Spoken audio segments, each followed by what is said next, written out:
Hey everybody, welcome back to the Wolfe Pit. I recently did a sponsored video on the Harbor XL 5.8 quart air fryer, and you, the people, asked for more air fryer recipes after I did the fried chicken video. This air fryer fried chicken turned out extra crispy, moist, tender, and absolutely delicious without being greasy. Well, like I said, the chicken video was a sponsored video, but today's video is not. But before we get into today's pizza video, let me tell you something. I can't stop using this air fryer. The only thing I've cooked in my oven since I've gotten this air fryer is Christmas dinner's prime rib. I've cooked all kinds of food in this air fryer so far, and everything has turned out perfect. But unfortunately, I haven't gotten to take a picture of everything. But just last night, after having a house full of people for several days, we were being lazy and hit up the frozen food aisle for dinner. I was in the mood for some sort of cheap frozen fried seafood, so rather than going to Red Lobster, I picked up a pack of frozen crab cakes and a pack of frozen clam strips. My wife, unfortunately though, is allergic to shellfish, so she picked up a pack of mini corn dogs and grilled cheese sticks, and everything turned out absolutely perfect and most of all, crispy.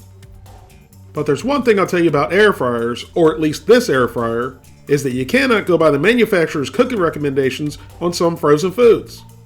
For instance, the directions on the box for the frozen clams said to cook in a conventional oven at 425 degrees for 20 minutes. This air fryer only goes up to 400 degrees and it cooked them in 6 minutes. Had I left them in there for 20 minutes, we probably wouldn't be having this conversation right now. What say you, the people who own air fryers? Do you notice the same thing I do, that they cook a whole lot faster? Let me know in the comments. Now I know I'm rambling on and on about air fryers. And I promise I'll get to the pizza video in just a second. But I have one more thing that I want to show off first that I cooked in my air fryer. This beautiful 1.5 pound boneless ribeye steak. It's cooked perfectly medium rare, and can you believe that crust? This steak was absolutely fantastic. Who would have thought you could cook a steak like that in an air fryer? If you would have asked me a month ago, one of the biggest naysayers of air fryers there was, I would have told you to go peddle your craziness elsewhere. But the proof is in the pudding, or in this case, the steak. If you want to see me do an air fryer steak video, hit that thumbs up button and let me know in the comments. Alright, that's enough talk about air fryers and what they cook, and let's cook some pizzas. Today, I'm going to be making 3 different personal sized pizzas using Mama Mary's pizza crusts. I've used these crusts before, and they're pretty good.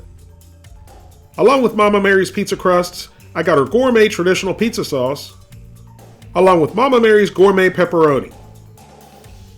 And I also got some Sargento's off the block 6 cheese Italian blend. And of course you don't have to use Mama Mary's or Sargento's products. But if Mama Mary's or Sargento's is watching this video, I'd be more than willing and happy to accept any compensation you'd like to send my way for using your products in my videos. So for our first pizza, let's start off with a simple cheese pizza. Now the directions said to baste the crust with olive oil, but they didn't specify just the top or the bottom, or both.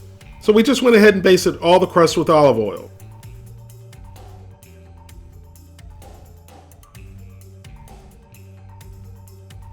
Then added a little bit of the pizza sauce.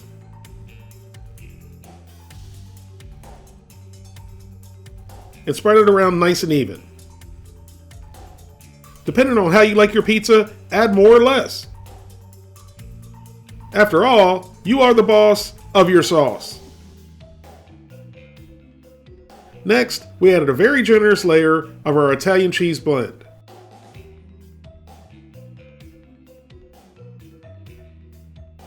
And just like with the pizza sauce, add as much or as little cheese as you like.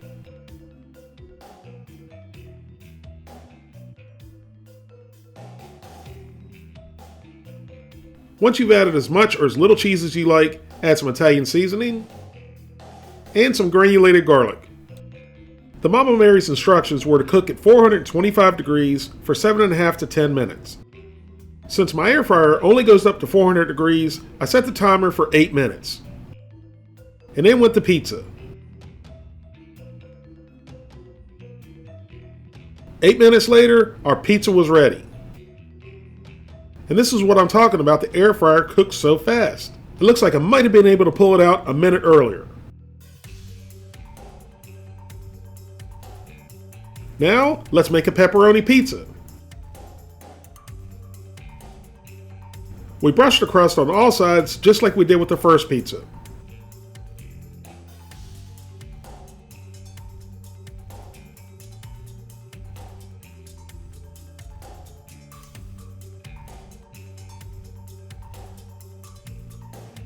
Then add as much or as little pizza sauce as you like. And then spread it out into an even layer.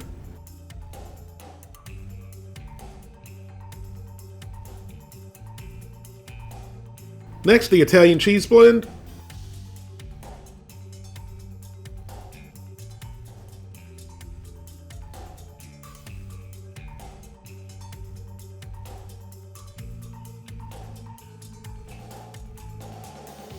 A sprinkling of Italian seasoning and granulated garlic.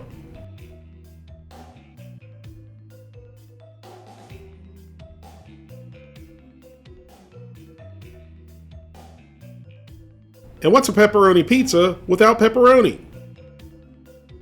And normally that would be the last step in a pepperoni pizza for me.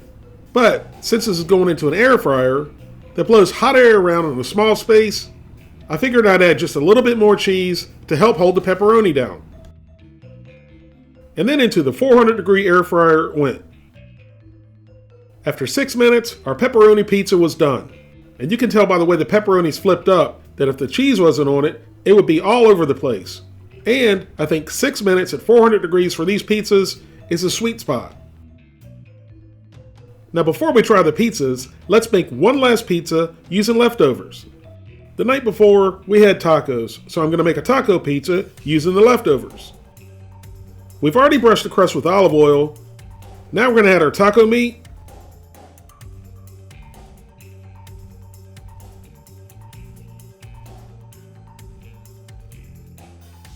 And then our taco sauce. And I'm not sure why we didn't use the taco sauce as the sauce on the bottom before we added the meat. But either way, it worked out in the end. Now add your favorite Mexican blend cheese.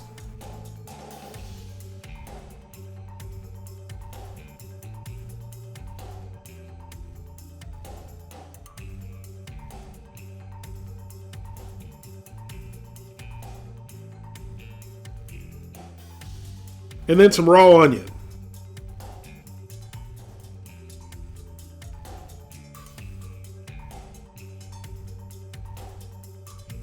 Then it goes into the 400-degree air fryer for about 6 minutes.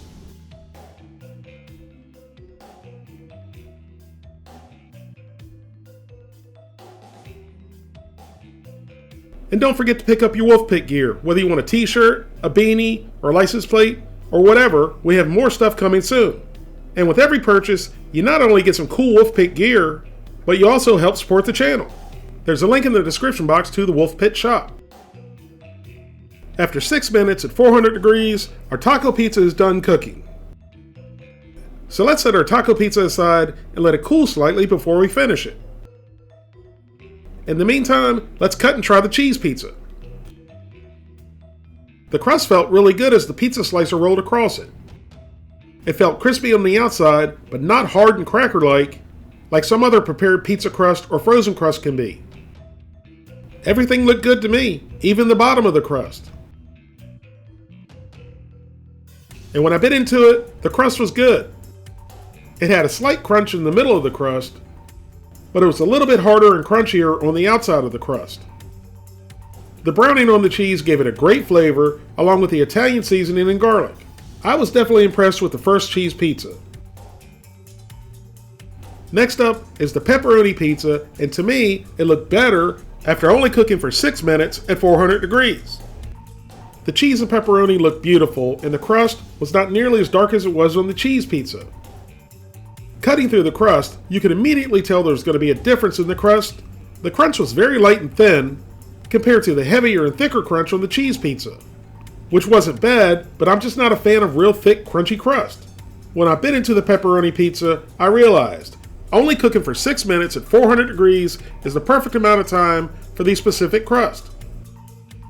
The crust and overall pepperoni pizza was better than the cheese pizza. This pepperoni pizza was delicious. Now let's finish putting the taco pizza together. With a topping of shredded lettuce,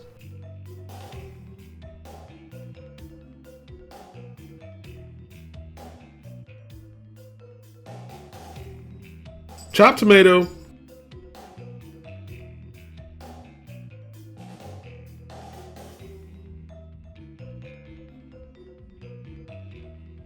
and a little bit of sour cream.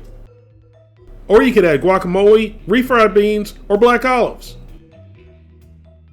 I've got to say, without trying to toot my own horn, that's a beautiful pizza. Again, when we cut the crust, it felt perfect. It had a nice slight airy crunch. My mouth was really watering at this point, so I had to take a big old bite.